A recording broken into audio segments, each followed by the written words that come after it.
And another guy who's a big deal in Scarborough country, in fact, he's a guy that runs Scarborough country when I'm away, is Michael Smerconish. He asked the question, are the PC police ruining America and leaving us open to more terror attacks? Our guest says yes.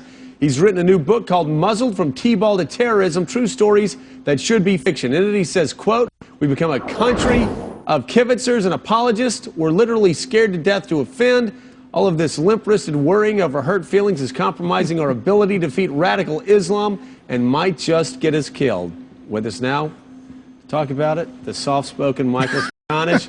Michael, let's launch right into it. The New York Daily News apologizing for putting mugshots of criminals on the cover of their newspaper. What's it about? You can't talk about race, Joe. There are a number of things, and it's a growing list that you just can't talk about. This is one of them. Look at that cover that's being shown right now.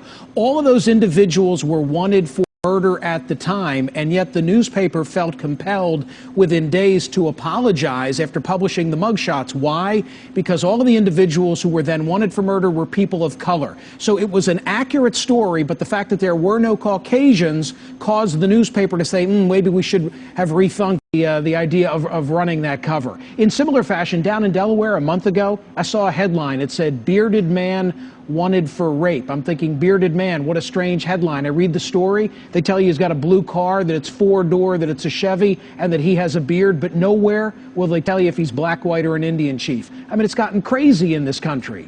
And you talk about race, but also, more importantly, as far as national security goes, also talk about the racial profiling or lack thereof when it comes to Arabs or Arab Americans. Talk about the most bizarre profiling that you've heard of when it comes to airport security and pulling over a passenger. Well, and the argument that I try to make in the book is that this limp-wristedness at home, it has spilled over into the war on terror. It's like a cancer that has metastasized into the war on terror.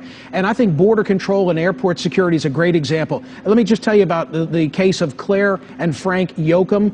They are in Phoenix, where they have just had quadruplets. The quadruplets are all of 2 months old. There's a photograph of Claire with the 4 babies. She's now flying out of Phoenix. I'm telling you, it makes you laugh and then it makes you cry. The kids, because their newborns are wrapped in gauze, and at the Phoenix airport, they get selected for secondary screening. The kids have to be unwrapped, the tubes removed. That's what we're wasting our time on, Joe. And I've told you my story before where my 6-month-old baby girl, she was 6 months then, yanked out of her mother's hands and then frisked, along with my 15-year-old son and my 12-year-old son at the time, and my wife, and then me.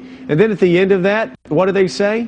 Hey, we're big fans of the show. Right, love Scarborough country. And I'm like, okay, well, so why are you frisking me? I mean, I'm not asking for special treatment. I'm just asking that you profile the people that are most likely to blow up planes. And listen, you and I ought to have some level of screening, but when it comes to secondary screening with those critically few resources, don't waste them on us. Don't waste them until guys like Scarborough and Smerconish are out there flying airplanes into the Twin Towers, which isn't going to happen. Speaking of the Twin Towers and the financial district in New York City, talk about this Wall Street whiz kid that got fired for a joke.